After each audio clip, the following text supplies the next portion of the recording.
Yeah, well, that's basically why I got this shirt, so I could wear it to our wedding, our Oh, super oh gay my Korean God. wedding. That's so that is so trashy. It's worse than like the tuxedo shirt too. Yeah, is Patience gonna wear the tuxedo This shirt? straight up has fried chicken on it. But okay, ladies and gentlemen, welcome back. Game number 3 in what is so far a very one-sided series. We'll see if he decides to stick to one barracks or not. It's working for him to go for 2. In the top left, it's Ryung. In the bottom right, as the Teal Terran, he is alive, although maybe not for long. Yeah, not living up to his name this time around. It was game 3 that he took a map back, and was that Learlac as well from reality? From reality. No, that was no. No. He definitely lost against reality on this one. Reality went for like really greedy third base and just killed him with the 2 drops. Right, and there's the terrible engagement around the rocks, I recall. Okay, so regardless though, I mean, I still, as bad as it looks, I'm still going to support my boy aLive, and I think he can bring it back. But this is the loser's match, and unfortunately, if he does lose here, he's out of the tournament completely and entirely. 2 players obviously will advance from the group, and Patience and Reality currently sit to wait to play in the winner's match. Yeah. So aLive is not bothering to scout once again, similar to that first game. The second game, I guess his scout was so late because he didn't scout the second barracks. He scouted the lack of a command center that he was already prepping for the command center. But if you don't scout, it doesn't matter if you're going for your own one base build. This is actually the reason he doesn't scout, probably. Like, you still want to know where your opponent is, so it still might be worth it. But you're not going to die to a 2 racks or even a proxy if you go for the straight up to the factory. And in fact, if he controls everything well, he's going to have that advanced tech where Ryung's really going to fall behind and have to be the one on the defense after this initial Reaper attack. I like the if it's not broken, don't fix it mentality. Unfortunately, though, I guess one of the small things that aLive may have going for him defensively on this map, Learlac does have somewhat limited entrance points. Like, you look at this and this looks really wide initially, but then you realize like there's only a small place here to pick up and jump up, and the right side is maybe a little exposed. But I don't think the Reapers being catching him off guard should be that bad. Looks like SCV for SCV. Yep, one dies, one dies. Mm. aLive is getting a Hellion, so he really should not be taking damage from these Reapers. And Ryung's now the one in trouble going for a low ground command center. Nice grenade. Yeah, I mean the Reaper will heal that damage back, but the Reaper or the Hellion won't. Hmm. Ryung's actually going to be chased here. Not worth it for aLive. Yeah, actually, cliffs are really dangerous when it comes to He Reapers. That doesn't. high ground shot can be so influential. Even if it's just one shot, can make sometimes the difference to a fight. Yeah, aLive doesn't know where his opponent is, but he knows it's on the top right. And I'm guessing, like, he's probably guessed it's the top left It's by like, now. I don't know where you are, but I know at least where you aren't. Well, I got a 50-50 chance now, I'm guessing, so it's better. Well, interestingly enough, I thought the incomes would be a little bit more different, but this is just the difference of when they chose to mule, so these spikes don't actually mean anything right now.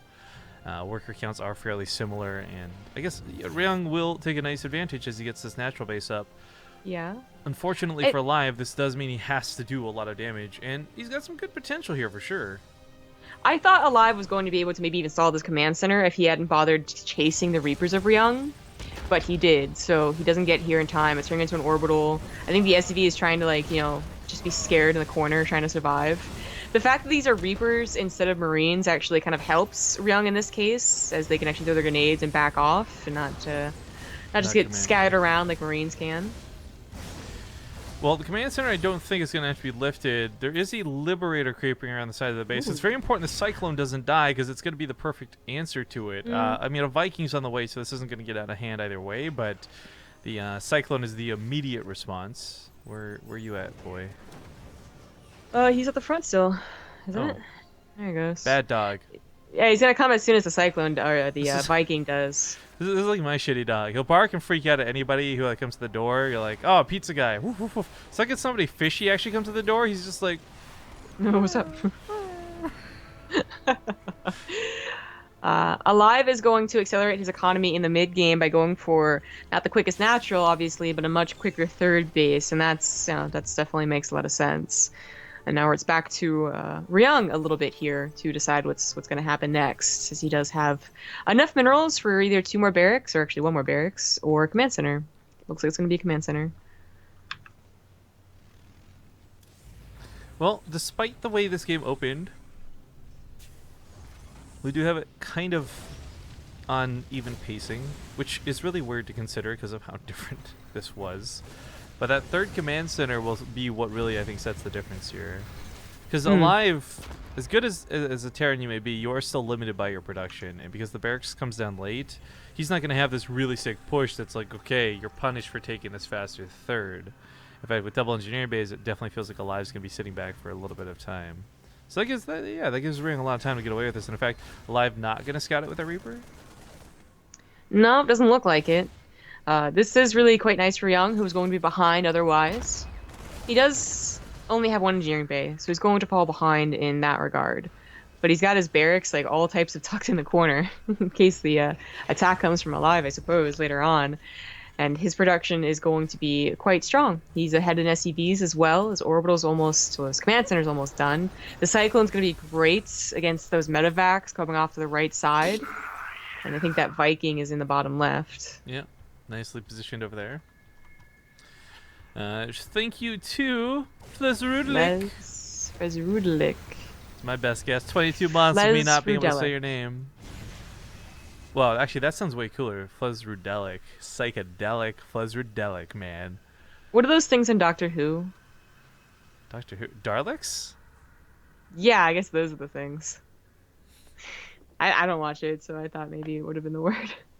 Well, A+ on the attempt at a reference, I guess. I don't know. Either way, 22 months is a long time to be part of the Base Trade TV family, and I thank you kindly for it. Cyclone does, of course, knock down that Hellion, and with some of these tanks for aLive in the medevac, it's questionable whether he's actually going to push. It will give him mobility to start moving around and taking some map control, though, which is very nice. Yeah. The other upgrade, the +1 armor does start for Ryung, so he shouldn't be that far behind on it, and we'll have a bit of an edge with the +1 weapons. I don't think they're going to break each other anytime soon, regardless of who's the one that pushes out or who's the one that defends. They are very nice setup into the mid-game. Ryung only just a little bit ahead in workers, a little bit behind in army. This is the first real drops, not a tank drop, an actual marine drop heading out for Ryung to the south, not fully loaded. And a marines, I guess. But one that aLive might not be prepared for. It's going into the 3rd base, and he doesn't have any units over there. So some SCVs could die. Oh no, what's going on here? Why is my computer...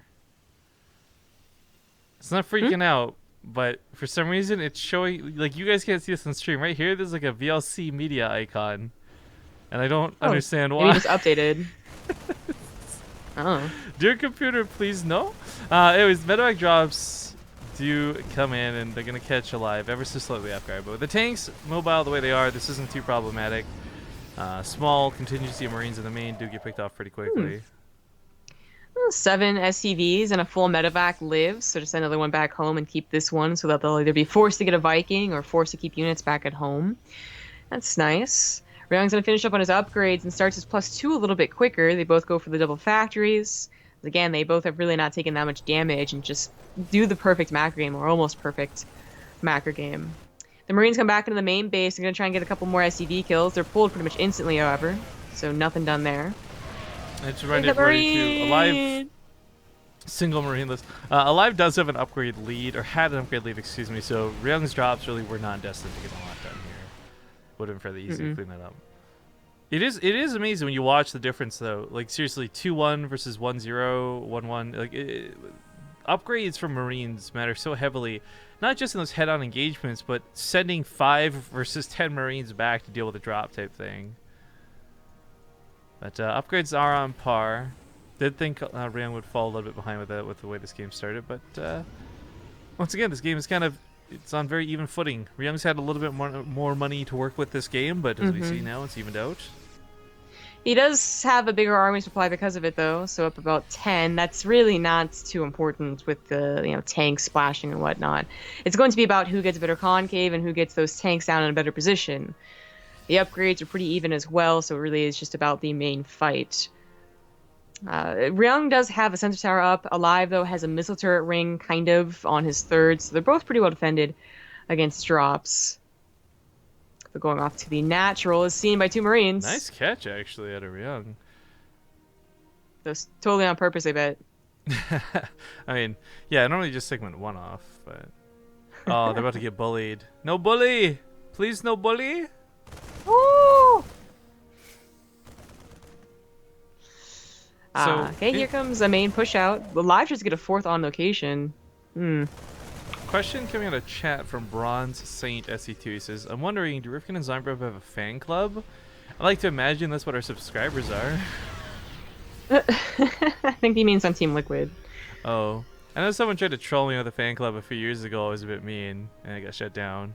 And then, I don't know, I didn't really care much after that. Team Liquid and Reddit are like really great for a lot of different reasons for different people. I'm just... At the end of the day, I take most solace in knowing that we got this really awesome like Twitch family going on, you know? That's true. I gave up on the fan club years ago as well. That is a nice concave. Ryung just looks so sick coming into this fight. There's no way he wasn't going to win it, and he had a 2-1 upgrade lead. It was brief, but enough to dominate that fight, and aLive just got completely shut down. Now, he does try and save a couple of the tanks and Paul's back, so he's not totally screwed off the back end of this. And this base is bold as hell. I'm not sure if we get away with it or not, but Ryung, that was like the perfect engagement he could have taken.